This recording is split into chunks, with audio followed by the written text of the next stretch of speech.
দুনিয়াটা হলো একটা রঙ্গমঞ্চ আর আমাদের এই দেশ বাংলাদেশ হলো তার হেডকোয়ার্টার। এই যে একটা ন্যারেটিভ আসছে বা নির্বাচন নিয়ে কথা বললে পরেই আপনার অপরাধ, সোশ্যাল মিডিয়াতে আমরা দেখি সেম জিনিস। আপনি নোবেল লরিয়েট হতে পারেন, আপনি মহাকাশ বিজ্ঞানী হতে পারেন, যাই হন, কিন্তু পলিটিক্স তো ভিন্ন জিনিস। আমি যদি গাদাও হই, আমি এখানে 40 বছর পানি কোলাইছি, আমি জানি এর মধ্যে কি আছে। দ্বিতীয় স্তরটার নেতৃত্বটা কিন্তু এসেছিল লন্ডন থেকে। কে থাকেন লন্ডনে? দেশনায়ক তারেক রহমান। আপনারা দুজন সামহ কনভিন্স যে এনসিপি ইউনুস সাহেবের তো আপনার কি সন্দেহ আছে? আপনি সেরাটনের খাবার খেয়েছেন, আমাদের খবর নিয়েছি, আর রুমটা কি অবস্থায় ছিল সেটাও আমরা জানি। আমরা তো মাইন্ড ক্যাচিবায় পড়ে গেছি বিএনপির জন্য। বিএনপি ডিসেম্বরে চলে গেছে। এই অভ্যুত্থানে সবচেয়ে বেশি অবদান কিন্তু ছিল প্রাইভেট ইউনিভার্সিটির ছাত্রদের। তরুণ অরুণের মতো যে তারুণ্য তিমির বিদারী, সে আলোর দেবতা। রঙের খেলা খেলিতে খেলিতে ওদার, রঙের খেলা খেলিতে খেলিতেই তা অস্ত।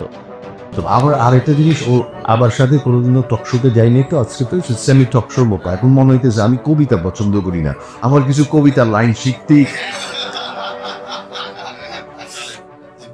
আসসালামু আলাইকুম, ওয়েলকাম টু দেশবাস। আজকে আমরা কথা বলবো দেশের রাজনীতি, দেশের ভবিষ্যৎ, তরুণ প্রজন্মের আকাঙ্ক্ষা এবং রাজনীতিবিদরা আমাদের দেশ নিয়ে কি চিন্তা করছে সেগুলো নিয়ে আমরা আলোচনা করব। আমাদের সাথে আজকে দুজন অতিথি আছে এবং সেই সাথে আমার কো হোস্ট আহমেদ এহসান কবির শান, যিনি আজকে আপনাদের পরিচয় করে দেবে আমাদের দুজন অতিথির সাথে। সো শান ভাই, ইন্ট্রোডাকশনটা অনেক হেভি ছিল, মানে রাজনীতিবিদ বলতেই আমরা বুঝি যে অনেক হেভি সিরিয়াস আলোচনা। সিরিয়াস আলোচনা তো হবে অফকোর্স, একটু আমরা লাইট রাখবো, একটু আড্ডার মতো কিছু কথা যারা আমাদের জানার আছে আমাদের দুজন থেকে। So will keep it in that pan. আমাদের সাথে আজকে উপস্থিত আছে শহীদুল ইসলাম বাবুল, সাধারণ সম্পাদক বাংলাদেশ জাতীয়তাবাদী কৃষক দল, এবং আরেকজন আছেন আপনারা অনেকেই চিনবেন এদের দুজনকে। তো আরেকজনের পরিচয় হচ্ছে সৈয়দ এহসানুল হুদা, চেয়ারম্যান বাংলাদেশ জাতীয় দল, এবং মোস্ট ইম্পর্টেন্টলি ওটা বলতে হবে ভাই, সমন্বয়ক টানটা আমি ইউজ করলাম, তাও সমন্বয়ক 12 দলীয় চোখ। কেমন আছেন আপনারা? একটু যদি স্টার্ট করি, রিসেন্টলি যে জিনিস নিয়ে কথা হয় সেটা হচ্ছে যে 5ই অগাস্ট আমাদের জন্য, আমাদের প্রত্যেকের জীবনে played a very huge role. তো 5ই অগাস্টে আমরা একটা আনবিলিভেবল লেভেলের ঐক্য দেখেছিলাম সবার মধ্যে, যে আমরা সবাই এক, আমরা ফ্যাসিজমের বিরুদ্ধে, ফ্যাসিস্টের বিরুদ্ধে, স্বৈরশাসকের বিরুদ্ধে, বা যেটাই বলি। এখান থেকে আজকের কথা শুরু করতে চাই, তারপরে ওয়ান বাই ওয়ান আসবো। আমার প্রশ্নগুলো আসলে আপনাদের দুজনের কাছেই হবে, যেন আমরা একটু আপনাদের অভিজ্ঞতা এন্ড ডিটেলসটা জানতে পারি, যে 5ই আগস্টের যে ঐক্যটা ছিল এখন কি কিছুটা নষ্ট হয়ে গেল ঐক্যটা, বা হোয়াট ডু ইউ থিংক? বাবলে আপনি শুরু করলে তারপরে এসানু। জি, থ্যাংক ইউ আপনাদেরকে, দুইজন কো হোস্ট এবং আমার রাজনৈতিক সহযোগিতা করবাই সৈয়দ এহসানুল হুদা। দর্শক শ্রোতা সবাইকে আমার সালাম অভিবাদন। চমৎকার একটি প্রশ্ন আপনি প্রথমে তুললেন। 5ই আগস্ট আমাদের জাতীয় জীবনে একটি গুরুত্বপূর্ণ দিন, যে 1971-এর 16ই ডিসেম্বর বা 26শে মার্চ, বা আমাদের মুক্তি, বা তারও আগে 52, বা তারও আগে 47, 47, প্রত্যেকটাই আমাদের জীবনে একটা গুরুত্বপূর্ণ অনুসঙ্গ। এই জন্য একটা অচলায়তন ভেঙে, একটা ফ্যাসিবাদ, একটা কি বলবো, একটা দানবীয় শাসন, সেই শাসনের অচলায়তন ভেঙে আমরা একটা 5ই আগস্ট তৈরি করেছিলাম। অনেক তো ভেবেই নিয়েছিল যে এই আওয়ামী রিজিম বা হাসিনার রিজিম বা হাসিনার শাসন এটা আমাদের নিয়তি, কিন্তু আমরা কাউকে বিশ্বাস করিনি। বাট এই যে আমাদের সমস্ত তরুণ প্রজন্ম বা আমাদের যারা মধ্যবর্তী প্রজন্ম বা তার আগের প্রজন্ম, সকল মানুষ, এখানে আসলে তারুণ্য বলতে কোনো শব্দ একচেটিয়ে ব্যবহার করলে সেটা খুব অবিচার করা হবে। তরুণরা মূলত সবসময় নেতৃত্ব দেয়, যেখানে বাধা, সে প্রাচীর ভাঙার জন্য তরুণরা এগিয়ে আসে। ওই যে বলা হয় কাজী নজরুলের কথা, যে তরুণ অরুণের মতো যে তারুণ্য তিমির বিদারী, সে আলোর দেবতা। রঙের খেলা খেলিতে খেলিতে ওদার, রঙের খেলা খেলিতে খেলিতেই তা অস্ত। মানে তারুণ্যের জয়গান তো সবসময় আসলে হয়। বা তারুণ্যের সূর্য যেথা অস্তমিত, দুঃখের তিমির গুন্তলা নিশিথিনী সেই তো লীলাভূমি, এটা কাজী নজরুল ইসলাম বলেছিলেন। তো তরুণ এবং তারুণ্যরা সবসময় এই যুদ্ধে নেতৃত্ব দিয়েছে, প্রতিবন্ধকতা ভাঙবার জন্য, ব্যারিকেড ভাঙবার জন্য নেতৃত্ব দিয়েছে। এবারও তাই হচ্ছে, এবং তরুণরা নেতৃত্ব দিয়েছে। আমরা যারা তারুণ্য পার করে এসেছি, মধ্যবয়সী মানুষ, আমরা নিজেরাও থেকেছি। সমস্ত শ্রেণী পেশার মানুষ, রাজনীতিবিদ, সমস্ত জাতি একটা ঐক্যের বিন্দুতে এসে মিলিত হয়েছিল। এটা সত্য। লক্ষ কোটি মানুষের একটা মিলন মেলা বা একটা মিলিত একটা আকাঙ্ক্ষা বা প্রতিবাদ প্রতিরোধের মধ্য দিয়ে আমরা 5ই আগস্ট হয়েছি। এবং এই 5ই আগস্টে যারা শহীদ হয়েছে, আত্মদান করেছে, যারা আহত হয়েছে, হাজার হাজার মানুষ, অনেক অঙ্গহানি হয়েছে, দৃষ্টিহানি হয়েছে, তাদের প্রত্যেকেরই অবদানের প্রতি আমরা রেসপেক্ট রাখি, শ্রদ্ধা রাখি। কিন্তু প্রবলেম যেটা হলো, আপনি যে ঐক্যের কথা বলেছিলেন, সেই ঐক্যটা আসলে এখন কি অবস্থায় আছে? এটা দুর্ভাগ্যজনক যে 5ই আগস্টে আমরা যেভাবে ঐক্যবদ্ধ হয়েছিলাম, সত্যিকার অর্থে সেই ঐক্যের জায়গাটা ফাটে উঠেছে বা এখন আমরা নেই। যদিও আমরা জাতীয় অস্তিত্বের কোনো প্রশ্ন আসে, নিশ্চয়ই আবার এক জায়গায় দাঁড়াবো, কিন্তু এর মধ্যেই এই বিভাজনটা খুব অনাকাঙ্ক্ষিত এবং কাম্য ছিল না কোনোভাবেই। আপনি দেখবেন যে কখনোই, বললাম না, তারুণ্য বা ছাত্ররা সবসময় এই জাতির সৃষ্টি থেকে শুরু করে সবকিছুতেই নেতৃত্ব দিয়েছে। মানে ছাত্ররা বা কেউ তারুণ্য ক্ষমতা কখনো গ্রহণ করেছে না। 90-এর গোটা অভ্যুত্থান ছিল ডাকসুর নেতৃত্বে, গোটা অভ্যুত্থান। কিন্তু আপনি বোধহয় বলতে পারবেন না যে 90-এর পরে কোনো ছাত্র প্রতিনিধি, কেউ একজন এমপি হয়েছিল বোধহয়, বা 2জন, আর কেউ মন্ত্রিত্ব বা কোনো কিছু শাসন ক্ষমতা বা এটা জায়গায় তারা ওদের কখনই জানে, বা অন্যতে বলে 65 বলেন, 47 বলে, যখনই বলে 66 বলেন, 69 বলেন, কোনো আন্দোলনেই তরুণরা শাসন ক্ষমতা গ্রহণ করবে। বুঝছে কি, তরুণরা যদি একটা কি বলে একটা সামাজিক শক্তি হিসেবে থাকতো, একটা প্রেশার গ্রুপ হিসেবে থাকতো, নিশ্চয়ই তারা বিতর্কের উঠতে থাকতে পারতো। আমাদের সমাজের জন্য, দেশের জন্য বা রাজনীতিবিদদের জন্য তারা একটা কি বলে একটা গুরুত্বপূর্ণ ভূমিকা পালন করতে পারতো বলে আমরা বিশ্বাস করি। তারা রাজনৈতিক দল তৈরি করলো, তারা শাসক ক্ষমতা গ্রহণ করলো,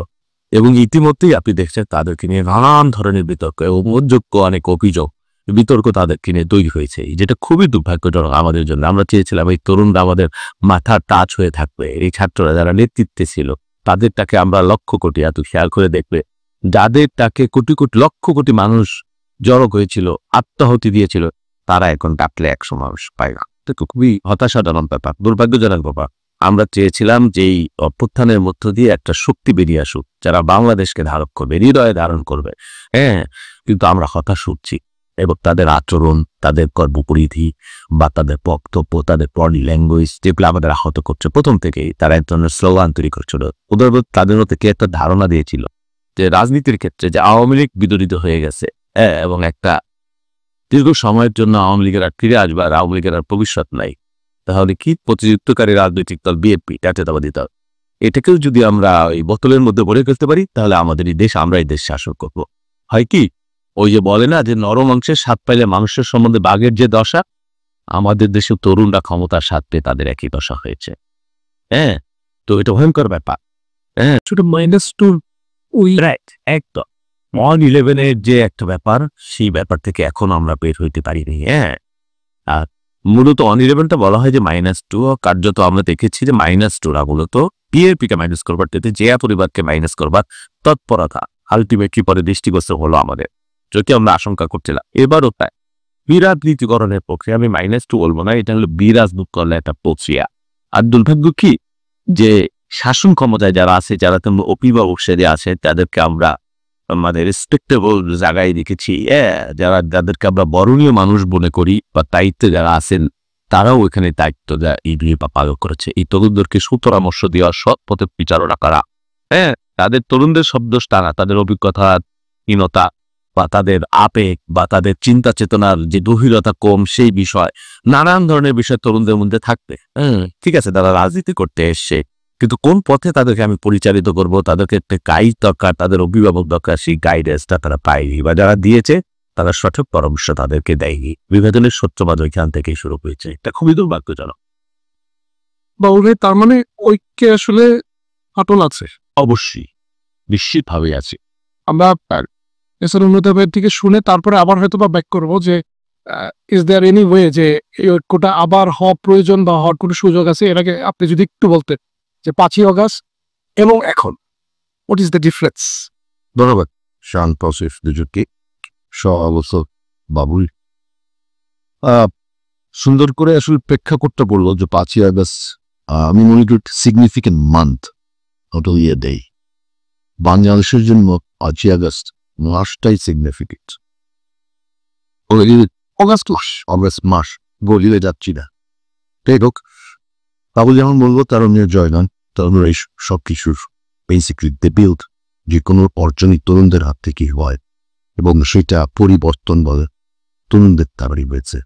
এবং আমাদের জাতির জীবনে একটি ফ্র্যাঙ্কেনস্টাইন, একটা স্বৈরাচার এর হাত থেকে একটা দানব বা ফ্র্যাঙ্কেনস্টাইন কর্তৃত্ববাদী একজন শাসককে আমরা ঘটিয়েছি বা পালিয়ে যেতে বাধ্য করেছি। সো এইটার পটভূমিটা আমি একটু বলতে চাই অন্যভাবে। জুলাই মাসে আমাদের একটা আন্দোলন শুরু হলো। সেই আন্দোলনটা কিন্তু ছিল একটা স্পেসিফিক বিষয় দিয়ে, কোটা না মেধা, সেই বিষয়টা নিয়ে আন্দোলনটা আসলো। এবং আমরা দেখেছি, আমি আন্দোলন শুরুতেই আমি গ্রেফতার হয়ে যাই 21 তারিখে। বাট যেটা হলো যে একটা সময় আমার সাথে কিন্তু ডিবি অফিসেও যে 6 জন যারা সমন্বয়ক বলতেন তাদের সাথে দেখা হয়েছিল এবং তারা সেই অফিস থেকে আন্দোলনটা প্রত্যাহার করে নিয়েছে। হারুন সাহেবের ভাতের হোটেলে ডিবি অফিস থেকে সেই অফিসেই তারা বসে আন্দোলনটা প্রত্যাহার করে নিয়েছিল। নেপথ্যের যে কাহিনীটা না, সেটা ওরা প্রচার করে না। এই দ্বিতীয় স্তরটার নেতৃত্বটা কিন্তু এসেছিল লন্ডন থেকে। কে থাকেন লন্ডনে? দেশনায়ক তারেক রহমান, বাংলাদেশের সর্ববৃহৎ দল, সবচেয়ে জনপ্রিয় দলটাকে যিনি সেই লন্ডনে থেকেও তিনি ঐক্যবদ্ধ রেখেছে। আমাদের বাংলাদেশি জাতীয়তাবাদের বর্তমানের ধারক বাহক কাণ্ডাই যাই বই না কেন, উনি কিন্তু সেই আন্দোলনটাকে কন্টিনিউ করিয়েছে। এবং পরিশেষে হলো কি, আমরা কি দেখতে পাই যে এক দফায়, যেটা আমাদের দাবি ছিল অনেক আগের থেকে, একেবারে যুগপৎ আন্দোলনের দফা এক, দাবি এক, শেখ হাসিনার পদত্যাগ, সেটাতেই রূপ নিল।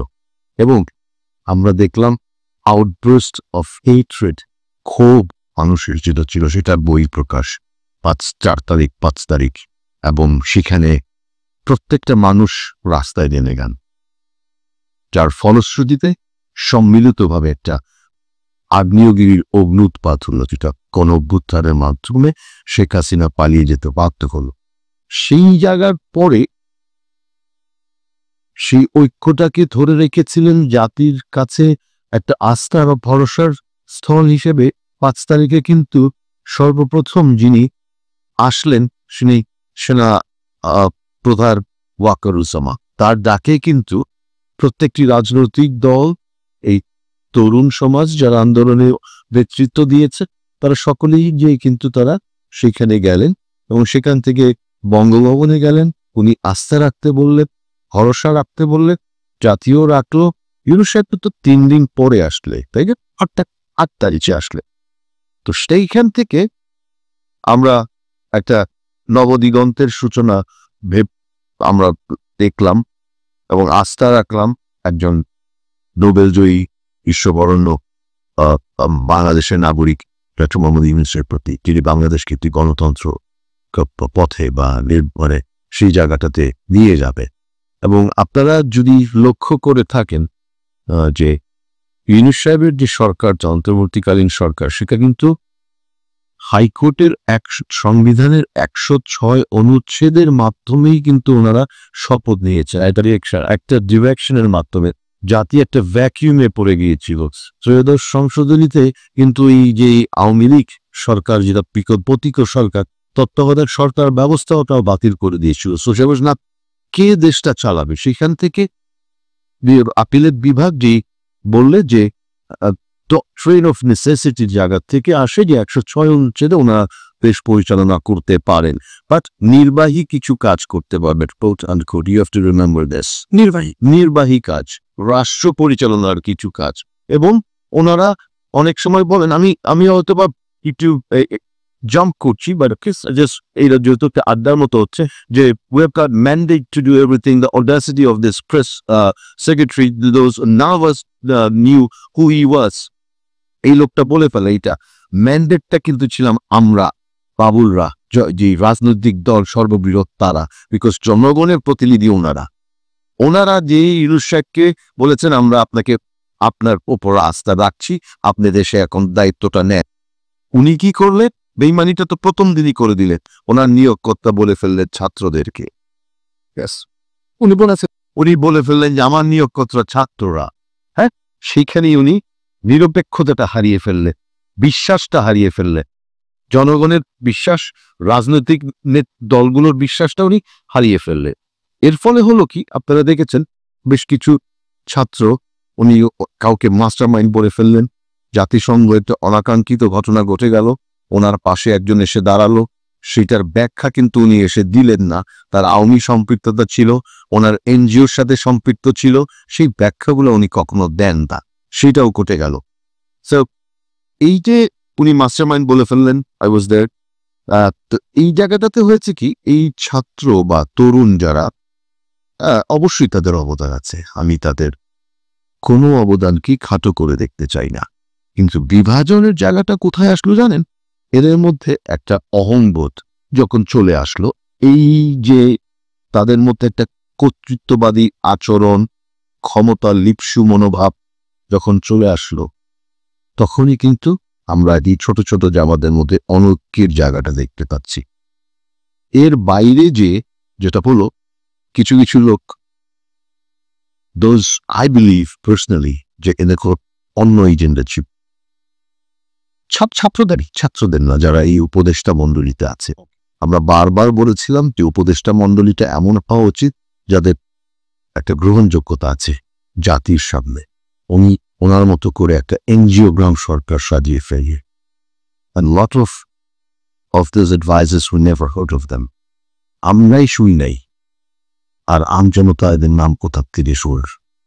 আপনি হায়ার করে নিয়ে আসলেন খলিলুর রহমান, আলী রিয়াজ, লুৎফে সিদ্দিকী, লামিয়া মোর্শেদ, তাই না?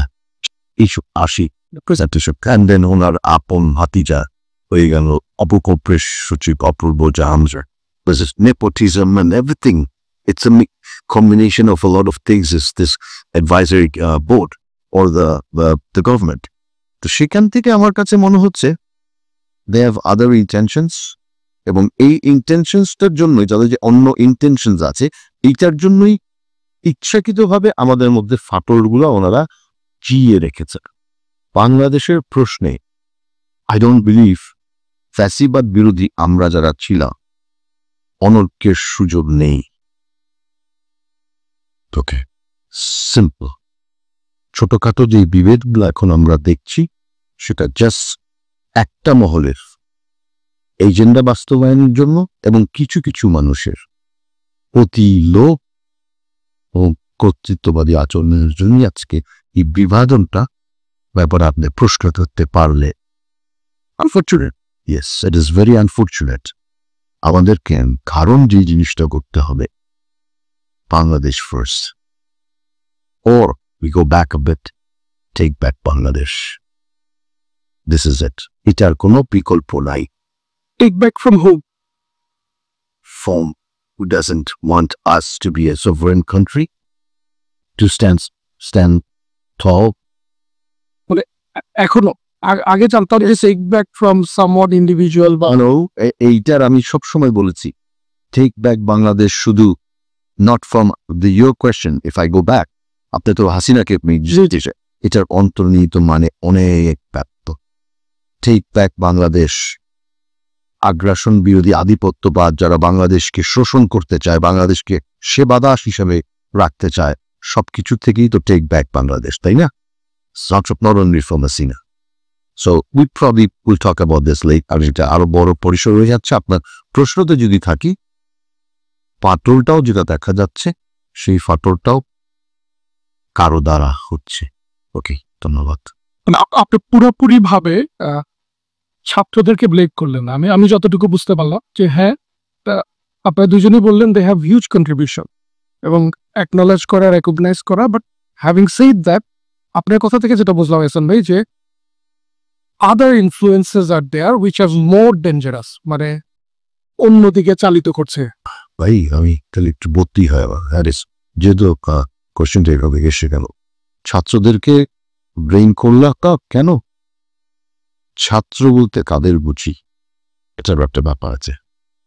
এই যে ধরেন মাহফুজ, আসিফ, নাহিদ, নাসির উদ্দিন পাঠক, সেটা অন্য দল করত।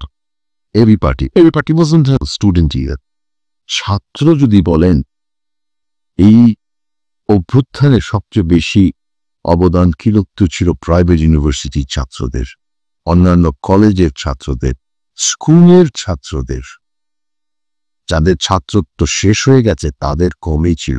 ঢাকা ইউনিভার্সিটিতে কোনো ক্যাজুয়ালিটি নাই, একজনও মৃত্যুবরণ করে নাই। সো এই গ্রুপ অফ পিপল যাদেরকে আমরা ছাত্র বলছি এখন আপনার ভাষায় ছাত্র বরিষ্ঠ ছাত্রদের, এদেরকে তো আমি ছাত্র বলি না। দে আর বেনিফিশিয়ারি অফ দিস সারপ্রাইজ। ঠিক আছে, কয়টা এখন কোথায় আপনার ওই যে প্রাইভেট ইউনিভার্সিটির ছেলেরা কই, যারা ছিল আরো যে ছেলেগুলো সক্রিয়ভাবে ছিল, জুনায়েদ, রিফাত, এরা আপ বাংলাদেশ করেছে। হ্যাঁ, জুলাই রেভলিউশন একটা হয়েছে, ইনকিলাব মঞ্চ একটা হয়েছে, দে আর অল ইউনাইটেড। এইখানে আসলো কি, এদেরকে বিভাজিত করা হয়েছে বিকজ এজেন্ডা বাস্তবায়নের জন্য যারা ছিল, যারা এখন আছে, যাদের আপনি ছাত্র বলছেন, এরা তাদেরকে চাচ্ছিল না বিকজ তারা বাগড়া দিচ্ছিল তো এদের মধ্যে। সো এই জায়গায় ওরা নিজেরাই কৌশলে এদেরকে বিভাজিত করে ফেলেছে। বিভাজনটা ওদের মধ্যে, ওরা আমাদের উপর বিভাজনটা চাপিয়ে দিতে চাচ্ছে। আমরা যখন দেখলাম যে 5ই আগস্টের পরে যে বিপ্লব পরবর্তী সময় আমরা দেখলাম যে বাংলাদেশে একাধিক যেটিকে বলে আদর্শিক ন্যারেটিভ, বিভিন্ন ধরনের আইডিওলজিস নিয়ে আমরা কথা বলি। অনেক সময় আমরা আইডিওলজিস দেখেছি যেগুলো আসলে নিষিদ্ধ সংগঠন, তারাও প্রকাশ্যে আসা শুরু করলো। এবং আমরা দেখেছি সোশ্যাল মিডিয়াতে এক ধরনের কন্ট্রোভার্সিয়াল ডিবেট চলছে, বাংলাদেশি বনাম বাঙালি, আবার বাংলাদেশ পন্থা নিয়ে কথা উঠেছে। তো আমরা জানতে চাচ্ছি যে এই যে এই সকল ন্যারেটিভ, সাংঘর্ষিক ন্যারেটিভ, এগুলো কি আমাদের জাতীয় ঐক্যকে দুর্বল করছে বা এগুলো কি আমাদের জন্য কিছু ভয়ঙ্কর বার্তা দিচ্ছে? হ্যাঁ, সমস্যা আছে। মানে আপনি এটা খুব কারেক্টলি উপস্থাপন করেছেন। মানে সংকটটা হলো কি, সংকটটা হলো জাতীয়তাবাদীদের জন্য।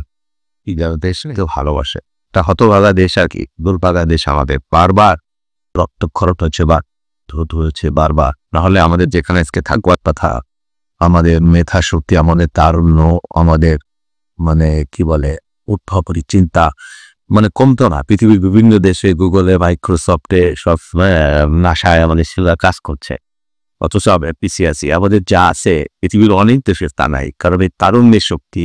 আপনি স্ক্যান্ডিনেভিয়ান কান্ট্রি যেগুলো দেখে, নরওয়েজিয়ান কান্ট্রিগুলো দেখে, সেখানে তারুণ্য সীমিত হয়ে আসছে ক্রমেই। আমাদের একটা বিশাল তারুণ্যের শক্তি আছে। আমাদের কাজ কি ছিল? এই একটা সুশাসন, এবং সুশাসন মধ্য দিয়ে এই তরুণদেরকে তৈরি করে দেওয়া, চলমান পৃথিবীর জন্য তৈরি করে দেওয়া, এদের শিক্ষায়, দীক্ষায়, জ্ঞানে, প্রযুক্তিতে। কিন্তু সেই তৈরিটা আমরা করে দিতে পারিনি। এটা জাতির যারা অভিভাবক আছেন, আমাদের দায় আছে, এখানে প্রত্যেকেরই দায় আছে। এইবারও আমাদের সামনে একটা সুযোগ আসলো, আর সুযোগটার কথা এসআর ভাই যেটা বললেন, আসলে হয় কি যে আমরা বাইরে থেকে তো শুধু ওই যে বিশাল হিমশৈল তার চূড়াটা দেখি, টিপটা দেখি, আর এর পেছনে যে কি আছে এটা আমরা দেখি না। এই যে আন্দোলনকে নিয়ে বলা হচ্ছে না, তুচ্ছ তাচ্ছিল্য করা হচ্ছে দীর্ঘদিনের পরীক্ষিত রাজনৈতিক শক্তি নেতৃত্বকে। এই পরামর্শ তাদের কে দিয়েছে আমি জানি না, কার ব্রেন চাইন আমি জানি না। এতে করে এই যে বিভাজনটা হলো, আপনি দেখেন ওই কি বলে বিপ্লব তো আসলে তৈরি করতে হয়, অর্জন করতে হয়। এর জন্য দীর্ঘদিনের ঘাম লাগে, শ্রম লাগে, সাধনা লাগে, আত্মত্যাগ লাগে। একদিনে তৈরি হয় না। যে জুন মাসে আমি লাগাইলাম আপেল গাছ, ফল ধরে বললো, আর জুলাই গাছটা এসে এটা বক্ষণ করে ফেললাম, গাছটাকে বেড়ে শুধু এরকম না। এর পিছনে একটা লম্বা আত্মত্যাগের ইতিহাস থাকে। অনেক অনেক গুম, অনেক মৃত্যু, অনেক হাহাকার, অনেক দেশান্তর, একটা দীর্ঘ ইতিহাস আছে। সেই ইতিহাসটাকে যদি আপনি অস্বীকার করে শুধুমাত্র জুলাই বা অগাস্টের 5 তারিখটাকে আপনি সামনে আনেন, এটা খুব অন্যায় হয়ে যাবে, অবিচার হয়ে যাবে, তাই না? ওই যে মানে সেই সত্য যারো ছবি তুমি ঘটে যা তা সব সত্য নয়। কবিতম মনোভূমি রামের জন্মস্থান অযোধ্যার চেয়ে সত্য জানা, রবীন্দ্রনাথ বলেছেন যেটা। তা আপনি সত্যটা কি বলছেন যে 5 তারিখ সত্য, বাকি সব মিথ্যা। তাহলে কেন মানুষ আত্মাহুতি দিল? এত মানুষ কেন মানুষ সংগ্রাম করলো? আমাদের জীবন যৌবনের একটা গুরুত্বপূর্ণ সময় আমরা ব্যয় করলাম এই হাসিনাদের বিরুদ্ধে কি কারণে লড়াই করে? আর আপনি আমাকে তাচ্ছিল্য করছেন, আমাকে অপমান করছেন, আমার অধিকার থেকে এখন আমাকে বঞ্চিত। আমাদের সংগ্রাম তো শেষ হয়নি, আমরা মনে করছি এবং দেখছি। আমার ভারপ্রাপ্ত চেয়ারম্যান কিছুদিন আগে বলেছিলেন যে শত্রু দৃশ্যমান হচ্ছে না, এখন দৃশ্যমান হচ্ছে। আসলে তার সাথে এখন তার ছায়ের সাথে যুক্ত নাই। এখন বুঝতেই পারছি আমি যেটা বলছি, দেখেন প্রফেসর ইউনূস সাহেব খুব বরেণ্য মানুষ, আন্তর্জাতিক, বাট আপনাকে মনে রাখতে হবে governance is a politics, absolute politics. এটা আপনাকে মনে রাখবেন। যখন আপনি গভর্নেন্স করবেন, হ্যাঁ, তখন আর আপনি আপনি অ্যাকাডেমিশিয়ান হন, আপনি নোবেল লরিয়েট হতে পারেন, আপনি মহাকাশ বিজ্ঞানী হতে পারেন, যাই হন, কিন্তু পলিটিক্স তো ভিন্ন জিনিস। আমি যদি গাদাও হই, আমি এখানে 40 বছর পানি গোলাইছি, আমি জানি এর মধ্যে কি আছে। আপনি করেন নাকি এটা? হ্যাঁ, আমাকে অর্থনীতি করতে দিলে আমি পারবো না, আমাকে বিমান চালাইতে বললে আমি পারবো না, হ্যাঁ, আমাকে অ্যারোনটিক্যাল ইঞ্জিনিয়ারিং করতে বললে আমি পারবো না, ওইটা আমার কাজ না। যার যেটা কাজ, সেজন্য অন্তর্বর্তী বলা হয়েছে, রুটিন ওয়ার্ক। তুমি যেটা বললে, এই কাজের জন্য আপনাকে দেওয়া হয়েছে, আপনি রাজনীতি শুরু করে দিলেন, আপনি মানে কি বলবো, অবিচার শুরু করে আমার অধিকার নিয়ে আপনি চিনিমিনি খেচ্ছেন। আমি দেখছি এখন, আমি বলতে বাধ্য হচ্ছি, এই জাতি কি পেয়েছে এই 10 মাস? একটা সন্তানও গর্ভের থেকে ধরে চলে আসে, দুনিয়ার আলো দেখে 10 মাসে। Not a matter of job, আপনাকে বুঝতে হবে। এই 10, আপনি যে সংস্কারের কথা বলছেন, সেই সংস্কারে কি অগ্রগতি? আচ্ছা, ধরে নিলাম যদি জুন মাসে পরে নির্বাচন হয়, আপনি কি গ্যারান্টি দিতে পারবেন যে আপনার কাকৃত সব সংস্কার আপনি এই 6 মাসে করে ফেলবেন? হ্যাঁ, ইজ ইট পসিবল? কি কারণ আপনি দিবেন? সাউদ্দিন সাহেব যেমন বললেন যে একটা কারণও যদি থাকে যুক্তিসঙ্গত, আপনি বলেন সেটা বলতে পারবেন? নাই তো। তাহলে কেন আপনি পিছিয়ে নিচ্ছেন? কি অর্জন করলো জাতি? আমি দেখছি বেকারত্ব বাড়ছে, সিপিডি বলছে, গবেষণা প্রতিষ্ঠান। তারপরে আমার অর্থনীতি ভালো না, দুর্নীতি যে একেবারে এখন আগেকার সেই মিশের মতো, যে আপা খুব ভালো, আবার 4 দিনে যারা আছে তারা খুব তুষ্ট, ভালো না, খারাপ। তার ওই পিয়ন 400 কোটি টাকার মালিক হয়, এই হয়, ওই হয়। আবার তো কোনো বিকল্প নাই। এখনো আমরা তাই দেখছি, উপদেষ্টা মহোদয়রা খুব ভালো, আর তারা বিএসআই খুব খারাপ। হ্যাঁ, আবার নাইনে ভাই সবাই খারাপ। এটা কিভাবে হয়? এটা কিভাবে আপনি একই তো? আমি তো মনে করছি যে হেরা তাদের মনের অজান্তে আর একটা মানে ফ্যাসিবাদের বিষ বৃক্ষরোপণ করে ফেলছে। এটা খুবই আমাদের নতুন একটা সংকটের মধ্যে নিয়ে যাবে। নতুন, সেই জন্য আমরা বলেছি, যত তাড়াতাড়ি আপনি নির্বাচন দিবেন, মানুষকে অধিকার দিবেন, তত তাড়াতাড়ি আপনার মুক্তি, তত তাড়াতাড়ি জাতির মুক্তি। একটা নির্বাচিত সরকার ছাড়া নানান দিকে আপনার খসে পড়ছে, ভেঙে পড়ছে। আপনি পারছেন না, আপনারা অপরান্তর আরো জটিলতা তৈরি করছে রাজনৈতিক দলের সাথে, দীর্ঘদিনের পোরখা নেতৃত্বের সাথে, মজলুম মানুষদের সাথে। এটা তো খুব অনাকাঙ্ক্ষিত। আপনার কাছে আমরা চাইনি, এখন তো মানুষ বলছে যে উনি এত বরেণ্য মানুষ, উনি শুধু নিজেরটাই বুঝলেন, মানুষেরটা বুঝলেন না, যে জন্য মানুষ রক্ত দিল। মানুষ কি রক্ত দিয়েছে যে গ্রামীণ ব্যাংকের শেয়ার 25% থেকে 10% আসবে এর জন্য? আপনি বলতে পারবেন? মানুষ কি রক্ত দিয়েছে যে গ্রামীণ ব্যাংকের কর রেয়াত হবে 666 কোটি টাকা এর জন্যে? মানুষ কি রক্ত দিয়েছে এই জন্যে যে গ্রামীণ বিশ্ববিদ্যালয় হবে, তার টেলিকমের ব্যবসা বাড়বে, তার সমস্ত মামলা 1 মাসের মধ্যে প্রত্যাহার হয়ে যাবে? আমি 128টি মামলা, আমারটা তো এখনো হলো না। অথচ এটা খুব বলতে খারাপ শুনবে যাবে কি জানি না, এই 5ই আগস্টের আগে প্রফেসর ইউনূস আমরা যখন মানে বডি লাইনে গুলি করে, তখন যখন আমরা জীবনের ঝুঁকি নিয়ে প্রতিবাদ করেছি, আপনি এত বরেণ্য মানুষ, আপনি কি ভূমিকা রেখেছিলেন? আপনি কেউ যদি প্রশ্ন করে, আপনি কি উত্তর দিবেন? এই ফ্যাসিবাদের 17 বছরে আপনি কি প্রতিবাদ করেছেন জাতীয় বা আন্তর্জাতিকভাবে দৃশ্যমান? এই প্রশ্ন তো মানুষ করতে পারে, আমরা করতে চাই না। হ্যাঁ, আপনি একটা দল তৈরি করেছেন, এটা আপনি যেভাবেই বলেন, হ্যাঁ, যাদেরকে দিয়ে তৈরি করছেন তারা নানানভাবে অসৌজন্যমূলক আচরণ করছে। ইতিমধ্যেই তাদের নিয়ে নানান ধরনের তর্ক, তাদেরকে নিয়ে নানান ধরনের কন্ট্রোভার্সি তৈরি হয়ে গেছে অলরেডি। এটা তো কোনোভাবে কাম্য না। হ্যাঁ, কোনোভাবেই এটা কাম্য হতে পারে না। সেই জন্য আমরা বলেছি যে প্লিজ, যার কাজ তাকে করতে দেয়, মানুষের অধিকার। এবং এই সুযোগে দেশি এবং বিদেশি নানান ধরনের কনস্পিরেসি আবার এখানে মানে পতিত হচ্ছে, সুযোগ হচ্ছে। এই সুযোগটা দয়া করে আপনার দিয়ে না। এই যে একটা ন্যারেটিভ আসছে বা নির্বাচন নিয়ে কথা বললে পরেই আপনার অপরাধ, সোশ্যাল মিডিয়াতে আমরা দেখি সেম জিনিসই। তো কোন পক্ষ এই নির্বাচন বিরোধী একটা ন্যারেটিভ শুনেন, একটা আজব দেশ, আজব মানে আমরা সবসময় আমরা মানে কি বলছি, দুনিয়াটা একটা রঙ্গমঞ্চ, আর আমাদের এই দেশ বাংলাদেশ হলে তার হেডকোয়ার্টার। কেন বলছি হেডকোয়ার্টার? হ্যাঁ, হেডকোয়ার্টার কেন বলছি? যেখানে আর্মি নির্বাচন চায়। আপনি চিন্তা করতে পারবেন? হ্যাঁ, প্রধান রাজনৈতিক দল নির্বাচন চায়, আর যারা অন্তর্বর্তী ইন্টারিম তারা নির্বাচন দিতে চায় না। হ্যাঁ, সিভিল প্রশাসন নির্বাচন চায়। আপনার এই গবেষণা প্রতিষ্ঠানে যারা সুশীল সমাজ আছে তারা নির্বাচন চায়, আর যারা ইন্টারিম, যাদেরকে আমরা এনেছি মানে অন্তর্বর্তী একটা সময়ের জন্য, তারা নির্বাচন নিয়ে তার বাহানা করে। এই কি আমাদের ভাগ্যে ছিল বলে? কি কারণে? আমাদের লড়াই তো শেষ হয় না। আপনারা বুঝবেন না মানে কষ্টটা। আমরা গ্রামে যাই, প্রতি সপ্তাহে 3 দিন 4 দিন প্রত্যেকটা মানুষ প্রশ্ন করে যে নির্বাচন কবে হবে, হবে কি, আদৌ হচ্ছে কি? ইভেন এই প্রশ্ন আমি জানি সচেতন মানুষদের মধ্যেও আছে। মানুষ জিজ্ঞাসা করে না ওই নারীর ক্ষমতায়নের কতটুকু অর্জিত হইল? মানুষ বলে না যে 70 অনুচ্ছেদের কি কইল সংবিধানে?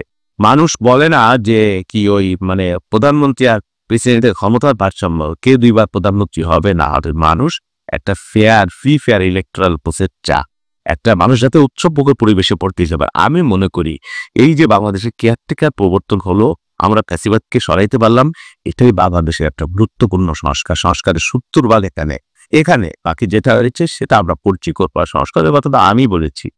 এটার সাপ্লিমেন্ট আমি জাস্ট খুদা ভাইকে জিজ্ঞেস করি, তাহলে it would be easier. Babul ভাই যেটা বললো যে আপনিও তো এলাকাতে যান, আপনার নির্বাচনী এলাকাতে যে মানুষকে নির্বাচনের কথা বলে, আমরা যেহেতু রিসার্চ নিয়ে ইনভলভ, বিভিন্ন ইয়েতে গেলে আমরাও এরকম মোরলেস ইলেকশন প্রোন একটা অ্যাপিলই দেখি মানুষের মধ্যে। কিন্তু ওই যে আমরা যে মাঝে মাঝে দেখি বা শুনি যে ইউনূস সরকার 5 বছর দরকার, 10 বছর দরকার, উনি থাকুক, এরকম কিছু ন্যারেশনও তো আছে। আমরা দুজনেই আমাদের নির্বাচনী এলাকায় যাই, মানুষের সাথে বসি, কথা বলি। নির্বাচনের ব্যাপারে মানুষের যে ভাবনাটা, এটা থাকাটাই স্বাভাবিক, কারণ বিগত 3টি নির্বাচনে তাদের যে অধিকারটা প্রয়োগ করতে পারেনি মানুষ। সো এটা আপনি আবহমান কাল থেকে দেখেছেন যে নির্বাচনটা একটা উৎসবের দিন বাংলাদেশে, ঈদের থেকে ঋষভের ব্যাপারে মানুষ এটার প্রতি চাতক পাখির মতো ওই দিনটা কবে আসবে। We enjoy that. মিছিল আমার স্টপ সবসময় 2 দলের সস্তা করে দিচ্ছে। It's a very good বাদ্যযন্ত্র, এটা সেটা হচ্ছে যে ক্যাম্পেইনিং এর টাইম অ্যান্ড এভরিথিং। হ্যাঁ, আপনার রোজার সময় তো আপনি রোজা রেখে খাইত, গরু কিনে আপনি ওই একটা দিন গরু কিনতে যায়, এরকম একটা কিছু। বাট নির্বাচনটা তো 15, 20, 25 দিনের একটা উৎসবের ব্যাপার। কালে থিঙ্ক মানে অল দোজ আপনি একদিন যে আপনার পছন্দের প্রার্থীটাকে ভোট দেন, তাই না? সত্যি মানুষ কিন্তু ওইটার জন্য মুখিয়ে আছে। 3টা term which is 15 long years, মানে যার বয়স 25 ছিল, he is 40। এরকম অবস্থায় নির্বাচনটা মানুষ আসলে একটা সুন্দর নির্বাচন দেখতে চায়, তেমন better people to serve them, ওই জায়গাটাতে এখন আছে। সো ইয়েস, মানুষজন নির্বাচন চাচ্ছে। এরপরে আপনার একটা পেয়েছিল যে 5 বছর দরকার, ইউনূস সরকার ও হোয়াট এভার ইট ইজ। আমরা এটা একটা সার্টেন গ্রুপ অফ পিপলের প্রপাগান্ডা। আওয়ামী লীগের আমলে যেটা হয়েছে, আমরা অলওয়েজ বলেছি there are goebbels which is Hasan Mahmud. এই মিথ্যা বলতে বলতে একটা সময় সে নিজেই মিথ্যাটাকে বিশ্বাস করে এবং মানুষকে সে মিথ্যাটা বিশ্বাস করতে বাধ্য করা। So we have heard of bots that কিছুটা আবিষ্কার হয়েছে যে ভিয়েতনামস এন্ড এভরিথিং, এখানে কিভাবে একটা মেসেজ আসলে 250 মানে 5000 6000 জায়গায় ছড়িয়ে যাচ্ছে। সো এটা একটা খুব সুন্দরভাবে পরিকল্পিতভাবে কিছু লোক এটা করছে যে ইউনূসের সরকার 5 বছর দরকার। এটাকে আমি খুব একটা প্রাধান্য দিতে চাই না। এটা একটা সাথে পার্সেন্টেজ খুবই কম, একটা মানে ইয়েতে ঘুরতে থাকছে, ওইটা গ্রাম বা ওই সমস্ত জায়গায় বা প্রান্তিক লেভেলে যাচ্ছে না, আমার মনে হচ্ছে না। And it's there's some influencers যারা আছে, they're absolutely উন্মাদ, আসলে নিজেই জানে না কি চায়, they're double agents, YouTubers, double agents, several of them, 3-4 জন, আসলে এগুলো সবগুলো double agent. they're making money out of their YouTube থেকে পয়সা পাচ্ছে, এবং and then ওই যাদের এজেন্ট হিসেবে কাজ করছে ওখান থেকেও তারা পয়সা পাচ্ছে। এই লোকগুলো হলো একেবারে বাংলাদেশের বিরোধী একটা মানুষ, কয়েকজন লোক পরিকল্পিতভাবে আপনার তথ্য সন্ত্রাস এবং আপনাকে আমি কি বলবো যে মিসলিডিং ইনফরমেশন দিয়ে বিভ্রান্ত করছে এইটা। সো ইটস নট দ্যাট 5 বছরের জন্য কোনো ইউনূস সরকারের দরকার তো নাই, আর 5 বছরে ইউনূস সরকার থাকলে he will be 90 years old. I don't know how হায়াত মত আল্লাহর হাতে, but it's going to be very difficult for it. আর অনির্বাচিত সরকার মাহাতির যায় না, মাহাতির অ্যারেস্টাই হয়।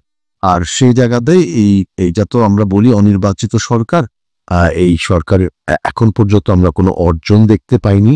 বা ওই জায়গাতে যে আমরা আবার দেখেন কি বেশ কিছু ইন্ডাস্ট্রি বন্ধ হয়ে গেছে, এই যে পাস রেজিমে যারা করতো সেইখানে এই লোকগুলা বেকার হয়ে গেছে, তাদের আমরা কর্মসংস্থানের কোনো উদ্যোগ নিচ্ছি না।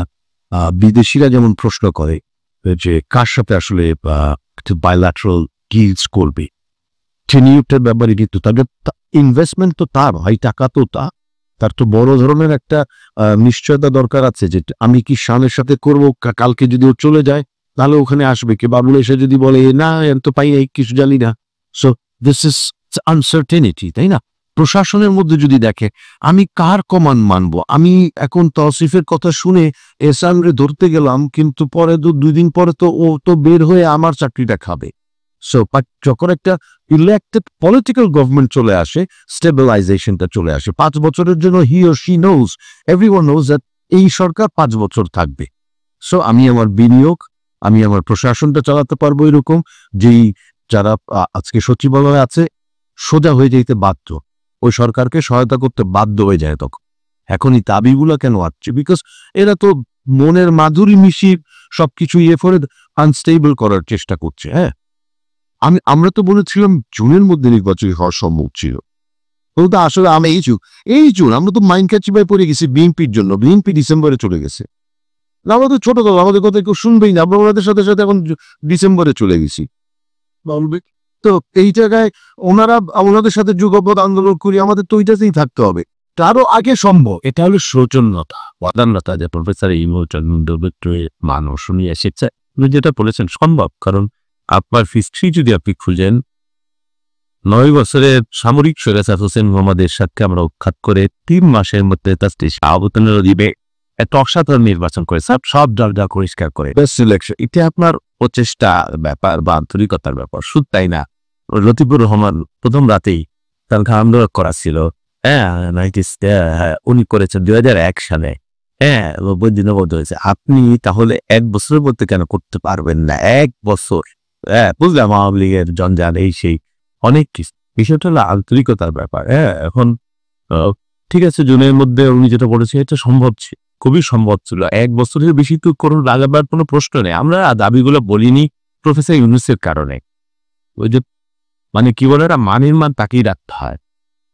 এই তো ওনার মর্যাদা উনি যদি না রাখেন, ওনার সম্মান উনি যদি কতক্ষণ তাকে আমি আমার রেসপেক্টের জায়গাটা দিব, আমি আমার কাছে যদি প্রমাণিত হয় যে আপনার এখানে ব্যাড ইন্টেনশন থাকতে পারে বা কাউকে আপনি ফ্যাসিলিটেট করতে চান এখানে, নতুন কেউ বলছে যে নতুন দল নিজেদের টালপাড়া ততক্ষণ দেওয়া হবে যতক্ষণ দিবেন না। এমই পার্টির ওই এরা বললেন ছেলেটা দিয়ে মুজিবুর রহমান মঞ্জু, উনি তো বলেই পেরেছেন যে ওনাদেরকে নাকি বলেছেন যে ব্যাড বাইদার উনি যখন কফর ফিট করবেন তখন উনি নির্বাচন দিবে। এই সক্ষার কথা কেন সে যে করলেন না কেউ ভাই যেটা বললো এটা ওই যে ঠিক 5 বছর রাখার যে ব্যাপারটা, আমি কিন্তু এটা অত সরলীকরণ করে দেখি না। এগুলো তৈরি করা হচ্ছে আমি মনে করি, এইগুলো ওরা বেলেগ করে না সরকারের পক্ষ থেকে বেক করা হচ্ছে কিনা বা বাজারে ছেড়ে দেওয়া হচ্ছে কিনা, যে মানে এটাগুলো শুনে তো আমরা আহ্লাদিত হয়। হোম মিনিস্টার নিজে বলতেছেন যে মানুষ আমাদেরকে 5 বছর, আরে কি চমৎকারই সবাই এরকম না, কি চমৎকার দেখা গেল। তারপরে এই যে মাঠে অনেককে ছেড়ে দিয়েছে মতামতের জন্য, এভাবে আপনি জনমত তৈরি করবেন যে নির্বাচনে 5 বছর, আপনি আপনার ওই চিন্তা আপনার না করাই ভালো। আপনার মান আপনি রক্ষা করবেন দয়া করে। আমরা হার্ড লেভে যেতে চাই না, হয়তো আমাদের পার্টি কিছুদিন আর টেকবে। যদি সত্যিকার অর্থে আপনি রেসপেক্টের জায়গাটা না রাখে বা মানুষের অধিকারকে পরিবর্তিত করতে চান, এই যে রক্তদান এগুলো তো আমরা বৃথা হতে দেব না। আমরা তো আমাদের আর আবার কিছু না। আপনি মনে রাখ, আমরা আমাদের এই বোনাস লাইফ, আমাদের যে জীবনটা, এই জীবনটা বোনাস। হাসিনের গুলির সামনে বুক বরাবর গুলির সামনে বুক চিতে প্রতিবাদ করছে, একটা 28টা মামলা জেলে গেছে, ইন্দা গেছে, নিপীড়িত পেয়েছে। অনেকে এখন আন্দোলন করেছে, বিপ্লবের কথা বলে, আমাদের কোনো অবদান নাই, আমার নেতা তারেক রহমানের কোনো অবদান নাই। মানে কি বলবো বলে, মানে শুনলে না গায়ে কাঁটা দিয়ে ওঠে, মানতে পারি না। এই তারেক সাহেব 3 রাত কিভাবে পরিশ্রম করছেন এই আন্দোলন সংগঠিত করবার পেছনে। বললাম না, আপনি বরফের চোরাটাই দেখে, হিমু শৈলের পিছনেরটা দেখেন না। আমাকে তারেক রহমান যখন ইন্টারনেট বন্ধ করেছে, আমি গ্রিন রাইজ প্রেজেন্ট আল্লাহকে সাক্ষী রেখে বলতেছি, আজির নাদির উনি আমাকে ইন্টারনেট বন্ধ করে দিছে, শাটডাউন, বিমানেতে গুলি করতেছে আমার সামনে 2টা মানে কুলিউরের হোম মিনিস্টার বাসা থেকে ধানমন্ডি, আমরা গ্রিন রোডে বসা চুর মানুষ। তো চেয়ারম্যান সাহেব আমাকে মেসেজ দিলে কথা বলবার জন্য, টেরার ফোনে একটা, আমি ইন্টারনেট কোনো কিছু পাই না, বন্ধ। তা আমি কোনোভাবে ওনাকে অনেকবার চেষ্টা করে রিস্ক করতে পারলাম, উনি যা মেসেজটি মারামারি দিয়ে দিলেন পরিষ্কার। তারপর তো আর ওনাকে আমি পাইনি, আমি চোত্তাল দিছে।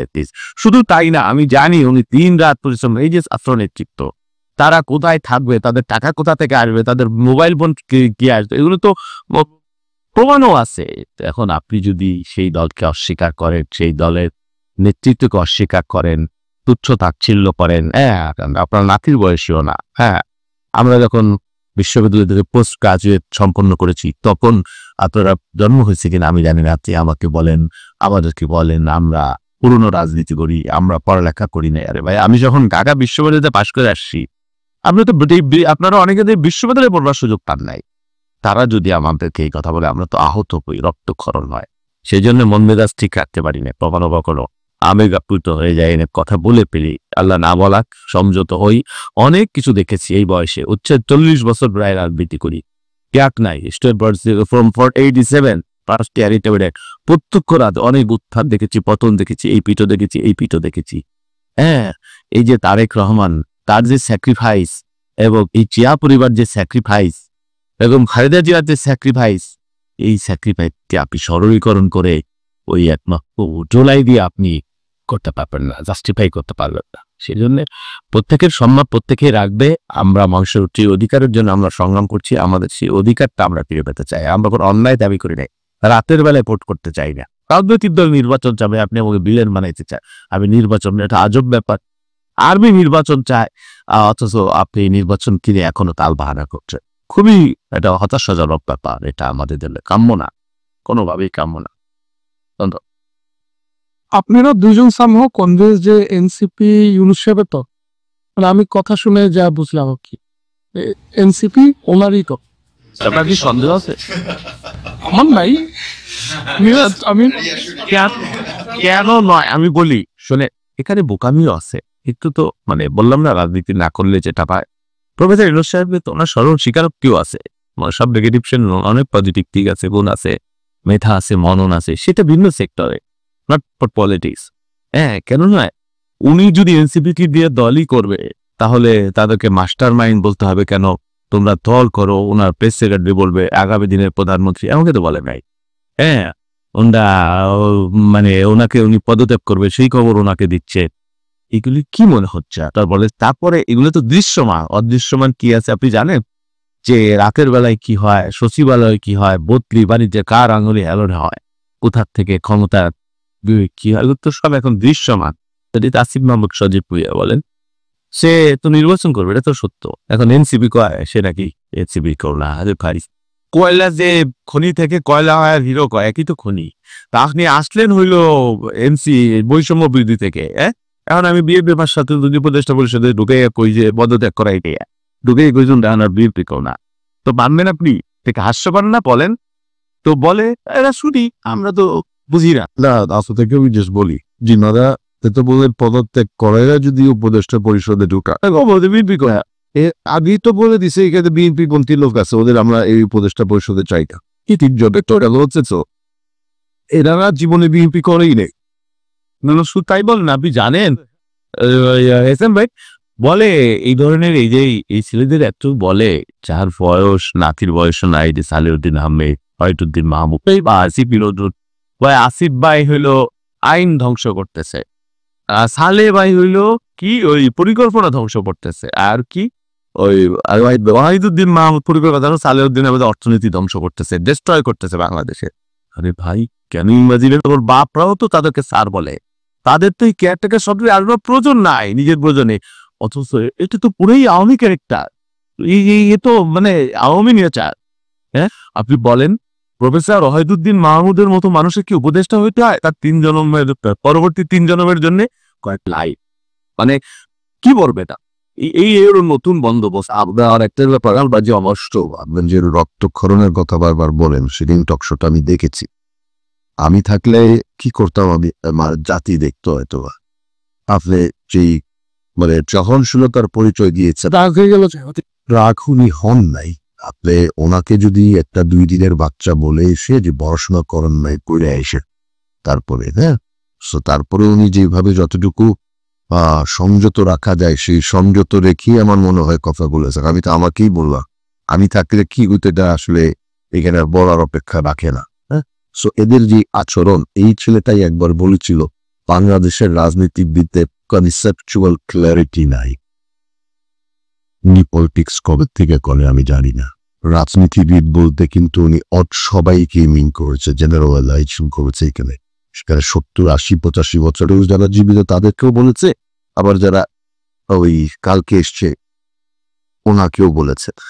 সো এই যে অডাসিটি, এই জায়গাটা ওদের মধ্যে চলে গেছে। সো এইখান থেকে আসলে আমার মনে হয় যে এদের, আমি বলেছিলাম না যে অহংবোধ এসে গেছে শুরুতেই। জি। They have to just get out of this sort of এই উচ্চাবিলাসী যে চিন্তাধারা তাদের মধ্যে ঢুকে গেছে, থেকে এড়িয়ে আসতো। আমরা তো বিভিন্ন জিনিস অবজার্ভ করি, মানে সেদিন ওই টকশোতে যা হয়েছে এরকম পায়ে অনেক টকশোতে হয়। এগুলো কি হচ্ছে? আমি যেহেতু বাবুল আমার সাথে আছে, আমি তার সাথে এটা পেয়েছে। আমি তো আসলে অনেক টকশো ফেস করেছি। আওয়ামী লীগের সব উৎকৃষ্ট বিয়াদব যারা, তাদেরকে আমি ফেস করে আছি সাহস নিয়ে, হিম্মত নিয়ে। কিন্তু এতে আজব কাহিনীর মধ্যে এসে বসে কিও করার উপায় বাট এই মানে কি বলবেন আপনি বলেন, আমাদের সন্তানের বয়সী যারা, যারা এই বিশ্ববিদ্যালয়ে পড়বার সুযোগ পায় নাই। আমি তো আসলে উত্তেজিত হওয়ার মানুষ না, আমি ব্যক্তিগত আক্রমণ করে কাউকে আহত করে কথা বলি না সাধারণত। তারপরেও আমি মানে কি বলবো, এটা আসলে আচ্ছা কিন্তু আমাকে বেশ কয়েকটা টিভি, আমি একটা মানে বেশ কয়েকদিন আগে টিভি থেকে ফোন করলো যে ভাই কি টকশো করবেনই না? করবো না তো বলি নাই, কে কে আছে সেটা জেনে নিই বারবার। তো ওই গেস্টের উপর গ্যাসের উপরে। তো এখন যেটা হলো কি যে যখন আমার গেস্ট, আমি মনে করি যে আমার সন্তানের সাথে আমি মারামারি করতে চাই না, যা তাদের বেয়াদবিটা আমি দেখতে চাই না, বা এই ধরনের আমার ছোট ভাইরা যখন বেয়াদবিটা করবে সেটা আমি নিতে পারি না, তাই আমি সেই জায়গাতে কনফ্রন্টেশনে যেতে চাই না। অনেক আজকে আমি একটা এইখানে আসার আগে আমাদের একটা মিটিং ছিল গণ অধিকার পরিষদের, প্রায় সবগুলো রাজনৈতিক নেতারাই ছিল। সেখানে আমার এই বিষয়টাই উঠে এসেছিল যে এই টকশোতে আমরা যারা, যেমন বাবুল, রুমিন, Zahed, and there are few very good faces, they're very popular, তাদের একটা গ্রহণযোগ্যতা আছে দর্শকের কাছে। এরকম 10 জন 12 জন যদি just decide করে we're not gonna go, we're not gonna participate, talk show বাধ্য হবে এরা এদের অন্য যাদেরকে আনে তাদেরকে না আনতে। 2 দিন করুক, টিভিওয়ালার তো টিভি চালাইতে হবে। নূর আজকে বললো ওই মিটিংয়ে যে হুদা ভাই যেটা বলে গেছেন আসলে আমাদের ওটা করা উচিত। আওয়ামী লীগের আমলে আগে ছিল বার, জসিমুল ইসলাম বাবুলকে আনা যাবে না, আসিফ নজরুলকে আনা যাবে না, বা ওকে আনা যাবে না। আর এখানে এখন লিস্ট দিয়ে দিচ্ছে এদেরকে নিতে হবে, এনসিপির এদেরকে নিতে হবে উইথ দ্য আদার্স। সো এই জায়গায় আপনি যদি একটু আমাদের আবার আমার এইখানে আমার কষ্টটা, আমরা প্রচারটা খুব বেশি চাইতো, তাই এটা মানা করতে পারি। টেম্পটেশনসটা আমাদেরকে যদি আমরা করতে পারি, এত টেম্পটেড হয়ে গেলেই বেরো না। টকশোতে গেলাম না 1 মাস, কি হয়েছে? আমার অবদান কি টকশো?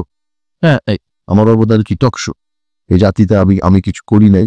এই যে আমাদেরকে 21 তারিখ থেকে যে 12 দিন যে ব্রুটালি বিটেড প্রত্যেকটা লোক, কে না? জুলাই সুলতান সালাউদ্দিন টুকু, রফিকুল আলম মজনুর, সাইফুল ইসলাম নীরব, মানে কারা না?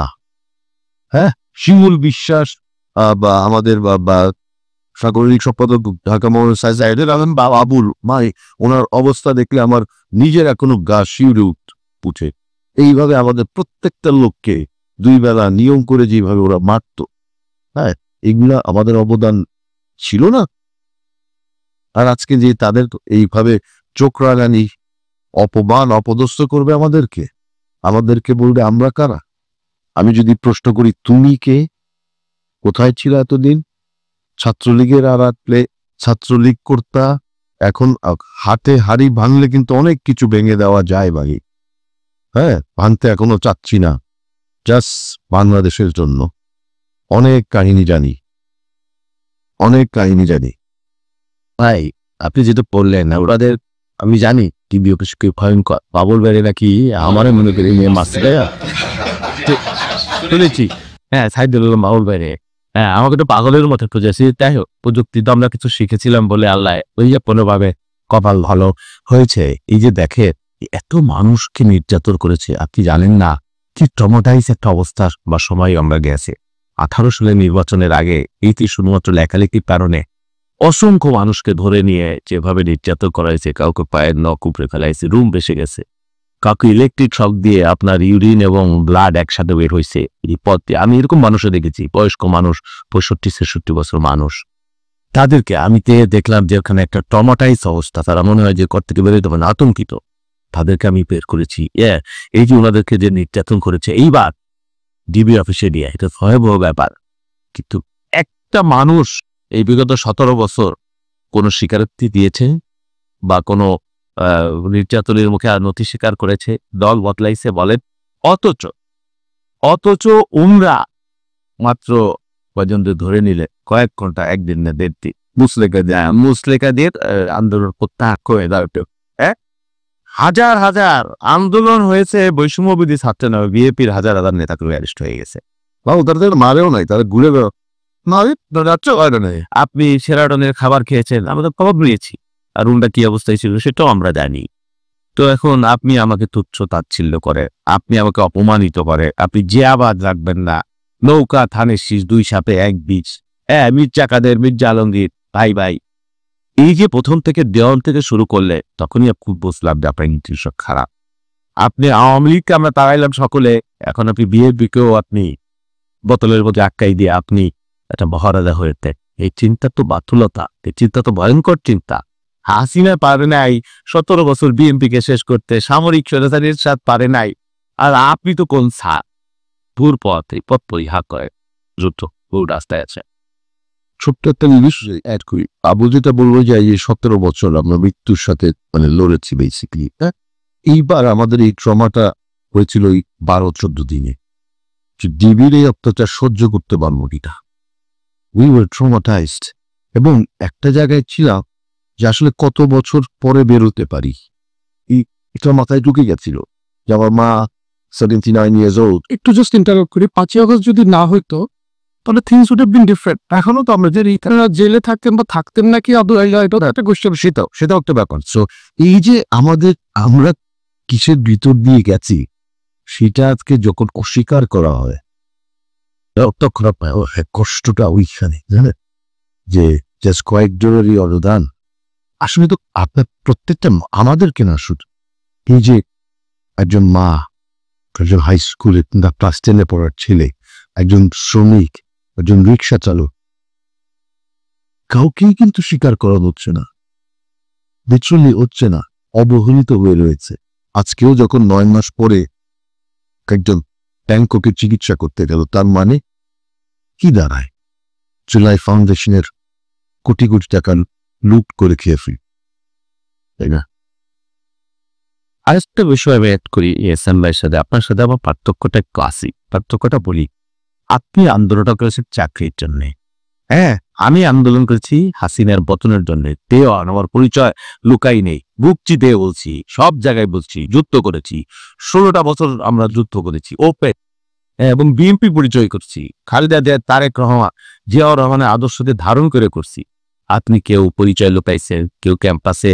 আমার ভাইটা যখন জেলখানা থেকে ডান্ডা বেরি করে তার মায়ের মৃতদেহ দেখতে আসছে কোনোভাবে বা পারে নাই, তখন আপনি মায়ের কোলে শুয়ে গল্প শুনছেন বা মায়ের রান্না খেয়েছে।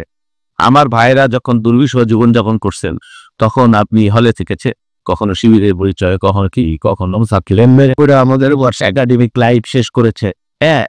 তো আমি যেটা বলছি, আপনার অবদানকে আমি খাটো করি না, রেসপেক্ট করি, কিন্তু আপনি যখন ওই যে আমার অধিকারের উপরে হস্তক্ষেপ করেন না, আমার খারাপ লাগবে। আমি ধরেন হাসিনের যদি পতন না হইতো, আপনি ক্যাম্পাসে ফিরে যাইতেন, আপনার তাতে চাকরি হইতো বা না হইতো, তো আমি তো রাজপথে থাকতাম, আমি তো জেলে থাকতাম, আমি তো আপোষ করি নাই।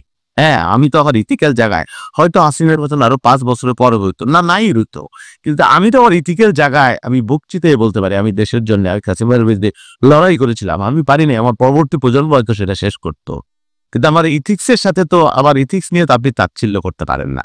আপনার কোটা যদি হাসিনা 15 তারিখে মেনে যাইতো, আপনি ঘরে ফিরে যাইতেন, চাকরি করতেন, আমি ফিরতাম না। আমার সাথে আপনার পার্থক্য এইটুকু, মাইটি টিনোয়েটশন। টু বোথ অফ ইউ, বাউল ভাই এন্ড হোসেন ভাই, যেহেতু আমরা 17 বছর বা 16 বছর নিয়ে বারবার কথা বলছি, এরকম একটা ন্যারেটিভ আছে, বা আমি অবজার্ভ ইট সিভিয়ারলি, যে 16 বছর তো আপনারা পারেন নাই বলা হয়, এটা কমন একটা কথা বলা হয় যে 16 বছর তো আপনারা পারেন নাই, এরপরে আন্দোলন, ওর পরে আন্দোলন আমরা করে দেখাই দিছি। আমি জাস্ট যেটা শোনা যায় সেটা বললাম। এরকম একটা ন্যারেটিভ আছে, স্বীকার করেন তো আপনারা, যে বলা হয় ভালো, যেটা আমরা বিশ্বাস করি না, বিকজ কিউমুলেটিভ এফোর্ট বলে একটা কথা থাকে। ওইটার কারণেই এত বছর ছিল দেখি ফাইনালি এই রেজাল্ট আমরা দেখেছি। কারণ আমরা যেটা বিশ্বাস করি যে হয়তো আমরা শুনি অনেকের সাথে কথা বললে যে আপনাদের প্রত্যেকের কাছেই অফার ছিল যে আপনারা আওয়ামী লীগ জয়েন করে ফেলেন বা এই করে ফেলেন, ওই করে ফেলেন। তো সবাই যদি করে ফেলতো সুবিধার জন্য পুরো দল ভেঙে, তাহলে হয়তো বা আপনার এই পর্যায়ে আসতাম না। তো 16 বছরকে যে তুচ্ছতাচ্ছিল্য করা হয়, আমি বুঝি যে এটা হার্টফুল একটা জিনিস, but it is not true also. এইটার বিষয়ে কি বলবেন আপনারা? 16 বছর লং টাইম। আস্তে আস্তে আস্তে আস্তে আস্তে আমরা আন্দোলনটা করেছি। শুনে আপনার রাষ্ট্রের বিরুদ্ধে যুদ্ধ করা কিন্তু কঠিন।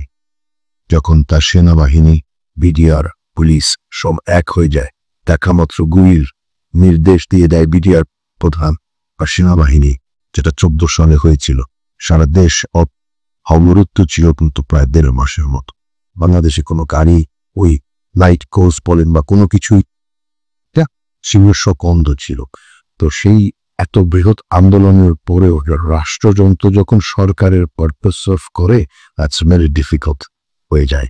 সেনাবাহিনীকে বলা হচ্ছে, আজকে কেন আমরা সেনাবাহিনীকে বলি যে সেভিয়ার, বিকজ দ্যাট সেনাবাহিনী basically revolt against the regime. তখনকার সেনাবাহিনী ছিল 5 সেই সেনাপ্রধান ছিল 5 যারা সেই শেখ হাসিনা ডাইনির পারপাসে সার্ভ করেছিল। That is the main reason, তাই না? ওরা যেটা বলে, আমি থেকে এক কিন্তু শুনেছেন যে বলে তো অনেকগুলো কথা, আমরা কেন বালুর ট্রাকটা সরাতে পারি নাই। একদিনও কিনে শুনছেন ছোট্ট একটা তালা কেন কোনো একটা অফিস খুলতে পারে নাই 17 বছর ওদের মুখে? এই ব্রেইনটা কি দেয় না? বলে না, সেটা তো বলে না। সব কিছুর দিকটাই হলো বিএনপি, আর তার সাথে যারা অনুগতভাবে ছিল আমরা, নাকি? Isn't it clear? 16 বছরের আন্দোলনে আমরা পারি নাই, আমি মানতে নারাজ, একেবারেই নারাজ। বিকজ আমার বিরুদ্ধে যে অত্যাচার, নিপীড়ন, গুম করা হয়েছে, খুন করা হয়েছে, আমার জনির বাচ্চা অন্তঃসত্ত্বা স্ত্রী যখন থাকে তাকে পেনে গুলি করে মেরে ফেলা হয় ক্রসফায়ারের নামে, হাজার হাজার ক্রসফায়ার করা হয়েছে। আচ্ছা, একটা নাম বললাম, এরকম বহু নাম আছে, করা হয়। তখন হয় কি, সেই রক্তটাতেই আপনার কিন্তু একটা প্রতিহিংসা বা এই স্পিরিট আর্সটা চলে আসে, আউটসাইড দ্যাটস ওই দানবটাকে সরার। এবং আস্তে আস্তে আস্তে আস্তে সেটা সবার মধ্যে ছড়িয়ে পড়েছিল। আমরা we were waiting for that spark, we were waiting for that spark, and that spark was not Kota, believe me or not, it was Hasina. We had to outside Hasina. ওই আন্দোলনটাই রয়েছে। 17 বছর লেগেছে আমাদের, 1.5 মাসে হয় নাই। বাবু সাহেব যেটা বললেন একেবারে রাইটলি সো। আম গাছ, কাঁঠাল গাছ, সবচেয়ে আমি জানি না কোন ফলটা 1 মাসে হয়। লাগাই দিলেন গাছের মধ্যে আর ওটা পাইরা খাইলে, এরকম ফল আছে নাকি আমি জানি না, পৃথিবীতে নাই। তো ওই ফলটাই ওনারা খাইলেন? নো, এটা 16 বছরেরই ফল। উনি যেটা পেলে অনেক বেদনারিক শুনে যাচ্ছে। আমরা আমাদের ব্যক্তিগত জন্য অনেকে আমরা সংসার থেকে, ঘর থেকে, আত্মীয় পরিচয় বিযুক্ত হয়ে গেছিলাম, বা একটা অপ্রান্তীয় মানব হিসেবে ছিলাম। সমাজে লাঞ্ছনা বঞ্চনা প্রতিনিয়ত আমাদের নামে একটা মকাপ লেখা যাবে। অনেকের সংসার চলে গেছে, মেয়ে গেছে, আপনি জানেন না। অনেক বাবা সন্তানকে খুঁজতে খুঁজতে খুঁজতে খুঁজতে নিজেও চলে গেছে, চোখ হয়ে গেছে। তার বাচ্চারা প্রশ্ন করে আমাদেরকে, আমার বাবা কই? এগুলো নিয়ে আমি কাজ করেছি। এই বেদনা আপনারা বুঝবেন না যে কি অসহনীয় বা একটা ব্যাপার। সেজন্য প্রফেসর এরা আমাদের ইমাজউদ্দিন স্যার খুব খ্যাতিমান বিদগ্ধ মানুষ, রাষ্ট্রবিজ্ঞানী, উনি একবার আমাদের বলেছিলেন নিপ্রত যে বাবারা তোমরা হতাশ, এই আওয়ামী লীগ থাকবে না, এই হাসিনা টিকবে না। কিছু কিভাবে থাকবে না বলে তো স্যার? পথ কাটি, যে কোনোভাবেই থাকবে না। হ্যাঁ, উনি বলেছিলেন যে ওই ভগবানের জানালো কিন্তু একটা কথা আছে যে যখন পৃথিবীর সব আলো নিয়ে নিভে যায়, তখন ফুলকির মধ্য থেকে যে আলো রশ্মির জন্ম নেয়, সেই আলো, সেই আগুন নিভাবার শক্তির কারণ সেটা। ও তাই তো হলো আসলে। ফুলকির পদ্ধতি কেউ কেউ ভেবেছে নির্বাচনের পরে হাসিনা একটা কানো ওকে 6 মাসের মধ্যে এইভাবে আমরা দেশ থেকে তাড়া করতে পারবো, তারাই দিতে পারবো, এত বড় একটা বিপ্লব হয়ে যাবে। স্পার্কিং এর মধ্যে থেকেই তো হয়েছে। এবার কেউ যদি মনে করে আমি করেছি, এটা তো ঠিক না। হ্যাঁ, এটা কেউ একা করেনি, সমস্ত জাতি করেছে। এই কৃতিত্ব হাসিনেরও আছে। কেমনে আছে আপনি বলেন না, এক কথায় বিশ্বযুদ্ধ লাগে উইথ ব্রেক খাবারটা তৈরি করে দিল যে রাজাকারের বাচ্চা স্পুলিঙ্গের প্রচার হয়ে গেল। হ্যাঁ, কারো কোনো উপদেষ্টা কোনো সমন্বয়তে তাকে এসেছে মানুষ, না মানুষ তার বোধ থেকে তারাই থেকে ঘর থেকে বেরোইছে। আপনি বলেন তো, এটাই তো আসলে মানে বক্তব্য। ওই উনি বললেন না কেউ কেউ ব্যঙ্গ করে পারে নাই বা আপনারা পারেন নাই, তারা কিভাবে পারলো? যারা বলে তারা এত বড় একজন আলেম মৌলানা দেলোয়ার হোসেন সাইদি, তার জানা যাওয়াটাও তো করতে পারে নাই ঢাকা শহরে, পারছে বলেন? আমি তার কথা আমি বললাম না। এক একটা ব্যাপার আছে, বেগম খালেদা জিয়ার বালির ট্রাক সহায়তা এগুলো নিয়ে ব্যঙ্গ করে। আমার আত্মত্যাগ, আমার রক্তদান, আমার স্যাক্রিফাইসটাকে বলে না। আবার আমি 10 লক্ষ মানুষ নিয়ে প্রতিবাদ সমাবেশ করেছি, সেইটাকে বলে না। আবার আমি নদী সাঁতরে লক্ষ লক্ষ মানুষ পায়ে হেঁটে 70 কিলোমিটার আমার সমাবেশ এসেছে, সেইটা বলে না। রাজনীতিতেই পথে আছে যুদ্ধ, কখনো আপনি আগাবেন কখনো পিছাবে। মানে স্ট্র্যাটেজি তো এটা একটা। হ্যাঁ, সেই স্ট্র্যাটেজির দিকে নিয়ে যে আপনি ব্যঙ্গ করেন, কি বলবো আমি বলেন? এটা মানে দুর্ভাগ্যজনক আর কি। আর ব্যক্তিগতভাবে আমি কারো প্রতি আক্রমণ করতে চাই না। আমি চাই যে যাই হয়েছে অনেক দূর গেছে, স্বাধীনতার 54 বছর, আমরা ভূতের মতো আর পিছনের দিকে যেতে চাই না।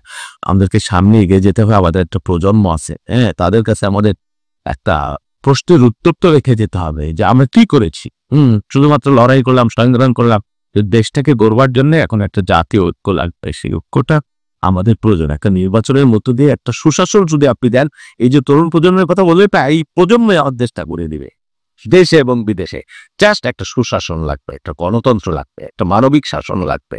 হ্যাঁ, যেখানে সবাই নির্ভয়ে নির্বিঘ্নে প্রত্যেকে তার মনের কথা বলতে পারবে, প্রত্যেকে স্বাধীনভাবে বিচরণ করতে পারবে। আর তো কিছু চায় না। একটা সরকার কি করে দিতে পারে বলে? এটাই আমাদের কাম্য। এই তরুণগুলা যারা এই কথাগুলো বলেন, মানে আমাদের কোনো অবদান স্বীকার করছে, এটা একটা রোগ হয়েছে। এই রোগটার নাম আমি জানি না, স্মৃতি ভ্রম হচ্ছে। জুলাইয়ের আগে পেছনে কিচ্ছু মনে নাই। এদের জন্য হবে কি, সারা এদেরকে রিওয়াইন্ড করে করে দেখাইতে হবে ওই যে মহাসমাবেশ গুলা যখন ট্রাক, বাস, লঞ্চ সব বন্ধ করে দিছিল, কিভাবে বরিশালের নদী পার হয়ে আসছিল, কত কিলোমিটার হেঁটে আসছিল। সো ওই যে মানুষের যে স্বতঃস্ফূর্ততা ছিল, এইগুলো এরা ভুলে গেছে। এই জিনিসগুলাই এর লাভ। এহসান ভাই, আমি জাস্ট আরেকটু জিজ্ঞেস করতে চাই যে এরকমই আছে, আপনি বললেন যে 16 বছর রেকগনাইজ করে না কেউ কেউ, মানে they are very few in number. এটা আপনিও জানেন, আমরাও জানি। কিছু ক্ষেত্রে তো আমরা এখন দেখি যেটা ভয়ঙ্কর আর কি, আমি পার্সোনালি ফিল করি যে 71 কি কিছু আমরা ডিমিন করি কোনো কোনো অ্যাঙ্গেলে। কারণ বাংলাদেশ 2.0 একটা ন্যারেশনও আছে, যেটা মানে আমার জন্য ভয়ঙ্কর মনে হয়। I think 1971 is my base. আমি 1971-কে কোনো পার্টিকুলার দলের ইয়ে দিয়ে দেখো না, আমি বাংলাদেশি মানুষ। 71 is my reality. So Bangladesh 2.0 নিয়ে যদি আপনারা দুজন একটু বলতেন যে যেটাই আপনাদের ভাবনা আছে, what do you think about Bangladesh 2.0? দেখেন আপনারা, আমি মনে হয় আপনাদেরকেও একবার প্রশ্ন করেছিলাম যে আসলে 2.0 বাংলাদেশটা কি। কি করেছিল বাংলাদেশ 2.0 আর কি। So I am confused. You asked me the same question because I ask you a question like that. না, বাংলাদেশ একটাই। শহীদ জিয়ার ভাষ্য মানে ঘোষণার মাধ্যমে আলবানি বাংলাদেশের মানুষ ঝাঁপিয়ে পড়েছিল স্বাধীনতা যুদ্ধে এবং পাকিস্তানকে পরাজিত করে আমরা স্বাধীন হয়েছিলাম একবারই। That is Bangladesh. There's nothing called 2.0. Thank you. ওই যে আমার ভাবতে চারণ একটা চমৎকার স্লোগান দিয়েছে যে দিল্লি নয়, পিল্লি নয়, না অন্য কোনো দেশ, সবার তাই না? এই কথা তো শুধু কথার কথা, ভূমিকা মানে কথা আছে। এই যে বাংলাদেশ, এই বাংলাদেশ থেকে আমাকে সবার আগে হৃদয়ে ধারা বলে না যে দেশটাকে তো ভালোবাসার প্রয়োজন। আমি যে দলই করি, আপনি যেখানেই থাকি, আপনি পৃথিবীর যে প্রান্তে থাকি, আপনার অন্তরে যদি স্বদেশ প্রেম না থাকে, তাহলে আপনি আপনার স্বজনদেরকে ভালোবাসতে পারবেন না। এটা গুরুত্বপূর্ণ নয়। এই জায়গাটা সবাই রিকগনাইজ করবার প্রয়োজন আসলে। শেষ প্রশ্ন আপনার কাছে, যে বাংলাদেশের জিডিপি 14% আছে কৃষি খাত থেকে, এবং আমরা দেখি যে বরাবরই যদি বাজেট করি বা যখনই কোনো সরকার পরিচালনা থাকে আমরা কৃষি খাতটাকে একটু নেগলেক্টেড রাখি। তো যদি বিএনপি দেশের দায়িত্বে যায় তাহলে বিএনপি কৃষি নিয়ে এবং কৃষি খাত নিয়ে আসলে কি ধরনের কাজ করবে আপনি যদি বলেন একটু আমাদের। চমৎকার এটা এই কোশ্চেনটা আমার মানে ওরিয়েন্টেড আর কি। আমি যে খাত নিয়ে কাজ করি, এই যে কৃষি খাত নিয়ে কাজ করতে গিয়ে আমার কিছু অভিজ্ঞতা হলো বা দেখলাম, হ্যাঁ, যে মানে তারা কত রকমের ভাবে উপেক্ষিত।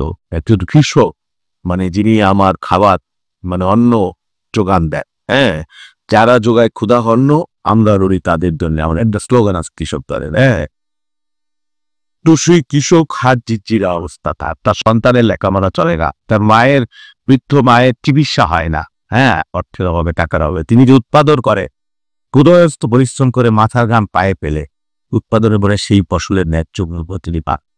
আপনারা দেখবেন বাংলাদেশে হাজার হাজার কোটি টাকার লুণ্ঠন হয়, পাচার হয়, বিদেশে প্রাসাদভূম বাড়ি হয়, সম্পদ হয়, তো বাংলাদেশের কৃষকের 25,000 টাকার ঋণের জন্য তার কোমর বেঁধে নিয়ে যাওয়া হয়। অনেক কৃষক দেনাটায় আত্মহত্যা করেছে ফসলের ক্ষেত্রে। আমরা তাদের বাড়িতে গেছি, তাদের কষ্টের কথা জানি। এই কৃষকদের নিয়ে কেউ ভাবে না। একজন ছিলেন জিয়া রহমান, একজন ছিলেন দরদি মানুষ, তিনি বুঝছিলেন যে বাংলাদেশের একটা ভঙ্গুর দেশ, একটা তলাবিহীন ধুলির দেশ, একটা দুর্ভিক্ষ পীড়িত মাত্রের দেশ। 3.5 বছরের মধ্যে তার ম্যাজিকে বাংলাদেশ খাদ্য স্বয়ংসম্পন্ন হয়েছিল এবং আমরা শ্রীলঙ্কায় চাল রপ্তানি করেছি 28। ফার্স্ট জিয়া রহমান তিনি বলেছিলেন খাদ্য উৎপাদক 3 গুণ করা যায়, আপাতত 2 গুণ করতে হবে। এই যে আধুনিক ইরিদা, এই আধুনিক জাতের অনেক ফসল, ধান, পেয়ারা বা যাই দেখি আমরা, শশা, সমস্ত পেঁয়াজ, আপনি জানেন বাংলাদেশে 35 লক্ষ মেট্রিক টন পেঁয়াজ উৎপন্ন হয়, যেটা আজ থেকে 25 বছর আগে 30 বছর আগে যেটা ছিল 7 লক্ষ মেট্রিক টন। হ্যাঁ, কেন ইমাজিনি আমাদের, হ্যাঁ, এটা আধুনিক কৃষি এবং জিয়া রহমানের, বাংলাদেশে কৃষি জিয়া রহমানের হাত ধরে আধুনিকায়নের যুগে আধুনিক কৃষি যন্ত্রপাতি, উন্নত মানের বীজ জিয়া রহমান করেছিলেন। সবুজ বিপ্লব, কাল কাটা, জিকে প্রকল্প জিয়া রহমান যখন মানে শুরু করেছিলেন এবং বেগম খালেদা জিয়া প্রথম যখন ক্ষমতায় আসলেন 25 বিঘা জমির খাজনা মকুব করে দিলেন, 5,000 টাকার কৃষি ঋণ মকুব করে দিলেন বেগম খালেদা জিয়া। সহজ শর্তে কৃষি ঋণের ব্যবস্থা করলেন। হ্যাঁ, এই রাজশাহী কৃষি উন্নয়ন ব্যাংকের প্রতিষ্ঠা করেছিল বিএনপি। হ্যাঁ, তারপরে আপনার তারেক রহমান কখনো প্রধানমন্ত্রী হন না, এমপিও হন নাই, তার কৃষির প্রতি যে ফ্যাসিনেশন, এটা অভাবনীয় ব্যাপার। মানে কৃষি প্রধান দেশে এখনো, আপনি গার্মেন্টস বলেন, আপনি রেমিটেন্স বলেন, যাই বলেন, এখনো বাংলাদেশের 60% মানুষ কৃষির সাথে জড়িত। সেই প্রেক্ষাপট তাদের কোনো ধর্মঘট নাই, তাদের কোনো সিবিএ নাই, তাদের কোনো ট্রেড ইউনিয়ন নাই, কিচ্ছু নাই, ধুকে ধুকে মরে, দেখবার কেউ নাই। হ্যাঁ, তারেক রহমানকে আমি দেখেছি, উনি কৃষি নিয়ে প্রথম, উনি আমাদেরকে নিয়ে তখন ছাত্রদের 1 কোটি গাছ রোপণ করেছিলেন। উনি ময়মনসিংহে চলে গেছেন, ভালো কায় সৌদি আরবের যে খেজুরের চারা গাছ কিভাবে সেটা দেশব্যাপী ছড়িয়ে দেওয়া যায়, উনি ঈশ্বর দিতে চলে গিয়েছেন, যে ওখানে টেপে বাচ্চা নামে একজন বিশাল খামার ছিল, সেটা কিভাবে সারা দেশে ছড়াই দেওয়া যায়। উনি তখন স্লোগান দিয়েছিলেন একটা হাঁস মুরগি গ্রামে গ্রামে দিয়ে, যে একটি উদ্যোগ একটু চেষ্টা এনে দেবে সচ্ছলতা, দেশে আসবে স্বনির্ভরতা। এইবারও আমরা তারেক সাহেবকে দেখছি, আমরা অনেকবার তার সাথে ম্যারাথন মিটিং করেছি, যে বাংলাদেশের কৃষি সেক্টরকে নিয়ে কিভাবে আধুনিকায়ন করা যায়, কিভাবে প্রান্তিক কৃষকদেরকে একটু মানে আত্মনির্ভরশীল করে তৈরি, তাদের কিভাবে একটা মানে সরকারের সাহায্য দিয়ে। আপনি জানেন না বাংলাদেশের যেই কৃষকের 10 বিঘা জমি আছে, আগামী বছর তাকে 1 বিঘা বিক্রি করে তার সংসার চালাইতে হয়। এটা খুবই দুর্ভাগ্যজনক। আর একটা শ্রেণী, একটা পুষ্টি পুলে পেঁপে একটা দানব তালগার পটাস পেয়ে যাচ্ছে, অথচ আবার কৃষক দুঃখে দুঃখে মরছে। সেই কৃষককে বাঁচিয়ে রাখবার জন্যে, সেই কৃষি উৎপাদন বৃদ্ধির জন্য তারেক রহমানের গান দরকার অনেক। তিনি থাকেন লন্ডনে, কিন্তু তার মূলটা বাংলাদেশে সারাক্ষণ আমি দেখি। এবং বাংলাদেশের কৃষকের ভাগ্য পরিবর্তনের জন্য কি আধুনিক ইরিগেশন, আধুনিক কৃষি পদ্ধতি, তার নতুন নতুন জাত তৈরি করা, কৃষি বিজ্ঞানীদের প্রমোট করা, তারপরে কৃষি কার্ড উনি ঘোষণা করেছে যে ফার্মার্স কার্ড দিব আমরা, এবং প্রান্তিক পর্যায়ে কৃষকদের একবারই সকলকে না পারলেও অন্তত তার মধ্যে সমস্ত ডেটা থাকবে। আপনার কত বিঘা জমি আছে, আপনি কি কি চাষ করেছে। এখন তো আমাদের কিন্তু লোকবল আছে ইউনিয়ন লেভেলে, ব্লক সুপারভাইজার, হেলথ মানে এগ্রিকালচার অ্যাসিস্ট্যান্ট বলে ওদেরকে, সহকারী কৃষি কর্মকর্তা। আমাদের জনবল কিন্তু ওইভাবে আমরা কাজে লাগাইতে পারতেছি না, সেটা একটা ডেটা বেজের মধ্যে সেভাবে আনা যায়। তারপরে আমরা এবার বলছি শস্য বীমা। আপনি জানেন এই যে ঝড় চান্দা বলপাস বৃষ্টি, অতিবৃষ্টি, অনাবৃষ্টি, পাহাড় থেকে শুনলাম না যে প্রায় এবার পানি এসে সব ফসল তলিয়ে যায়। সেই জন্য আমরা এবার বলেছি যে এটা কি বলে শস্য বীমা নামে একটা প্রকল্প আমরা চালু করবো, যাতে কৃষকরা ক্ষতিগ্রস্ত হলে অতিবৃষ্টি, অনাবৃষ্টি, বন্যায় তারেক রহমানের ঘোষণা যে শস্য বিনা আওতায় আনা হবে। উনি ঘোষণা করেছেন যে কৃষক দেখবেন উৎপাদিত পণ্যের মূল্য পায় না, ঠুকে ঠুকে মরে, চাঁদাবাদ করিয়া মধ্যস্বত্বকারী সিন্ডিকেট। যেই পেঁয়াজের দাম আমাদের অঞ্চলে প্রচুর পেঁয়াজ উৎপন্ন হয়, আপনি যে মাসে পেঁয়াজ মানে এই করা হারভেস্ট করা হয়, সেই মাসে আমরা পেঁয়াজের দাম যদি 40 টাকা হয়, পরের মাসে যায় সেটা 60 টাকা, তারপরের মাসে 80 টাকা। অথচ কৃষক সেটা পায় না, সে তো সেটা প্রিজার্ভ করতে পারে না, রাখতে পারে না। সেটা রাখবার জন্য গ্রামে গ্রামে মানে প্রত্যেকটা ইউনিয়নে যাতে প্রিজার্ভ বা গোডাউন কিভাবে তৈরি করা যায়, তারপরে প্রত্যেকটা ইউনিয়নের শস্য ক্রয় কেন্দ্র সরকারি পর্যায়ক্রমে কিভাবে করবে সেই পরিকল্পনা কিন্তু ওনার শস্য গুদাম, শস্য ক্রয় কেন্দ্র হিমাগার সরকারি, এই চিন্তাগুলা কিন্তু ওরা প্রতিনিয়ত এগুলো নিয়ে উনি কাজ করছে। এবং আমরা বিশ্বাস করি বিএনপি যদি ক্ষমতায় আসে, আপনি একদিন অন্যরকম তারেক রহমানকে দেখবে, কিশোর বান্ধব কিশোর মানুষকে নিয়ে যদি চিন্তা করে, এটা আপনি দেখবেন। আমি দৃঢ়ভাবে বলতে পারি কিছু 31 দফায় বাবু যেভাবে বললেন তোমার চিন্তাগুলা, আমি যেটাকে বলি আসলে জাতির মুক্তির স্বভাবে 31 দফা ম্যাগনা কার্টা, হ্যাঁ, সেখানে 23, 25, 27, 28 এবং 29 কৃষি নিয়ে কথা। কৃষিটাই যে বাংলাদেশের মেরুদণ্ড, হি একনলেজেস দ্যাট। এই যে যা বললেন স্বপ্ন কিন্তু 31 দফারই বললেন বেসিকলি। সো তারেক রহমানের ভিশন আমরা চাইনায় কি আধুনিক কৃষি ব্যবস্থা দেখলাম না? আমি এটাও বলেছি বগুড়াতে যে আমাদেরকে পাঠিয়েছে, সেখানে আমরা ওনার সিলেকশন একটু দেখেন, শহীদুল ইসলাম বাবু, রাজীব নয়ন, দাইসার কামাল ব্যারিস্টার, না মানে আমি এই গ্রুপটাকে যদি দেখি যে এদের সাথে, এবং দারিদ্র বিমোচন আমাদের যে চায়না যাওয়ার যে ইয়েটা ছিল, কৃষি বিপ্লবটা তারা কিভাবে ঘটিয়েছে, 25 থেকে 30 বছরে চায়নার যে উন্নয়নটা ছিল সেটা একটু দেখতে উনি আমাদেরকে পাঠিয়েছেন। অন্যদের সাথে আমিও গেছি, সৌভাগ্য হয়েছে বাবা যাওয়া। So we have seen that how that works. So Tarek Rahman সাহেবের যে ভিশনটা, এই যে শহীদ রাষ্ট্রপতি জিয়া রহমান যে কাজটা করেছিলেন, একটা যুদ্ধ বিধ্বস্ত দেশ 74 সালে one of the biggest famine দুর্ভিক্ষ ইন দ্য ওয়ার্ল্ড, কিটার পরে আপনি 4 বছরের মাথায় প্রথম চাল রপ্তানি করেন এবং তারপরে চিনি, খাল খনন, 1500 খালের মাধ্যমে বাংলাদেশের একটা যুগান্তকারী পরিবর্তন। একটা এই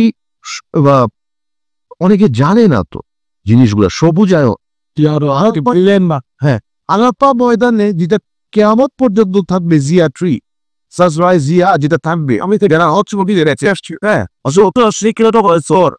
জিয়া রহমান খলনায়ক, জিয়া রহমান পাকিস্তানের চর, জিয়া রহমান 400 টাকা মেজর, তার নাম মুছে ফেলতে হবে আজ থেকে।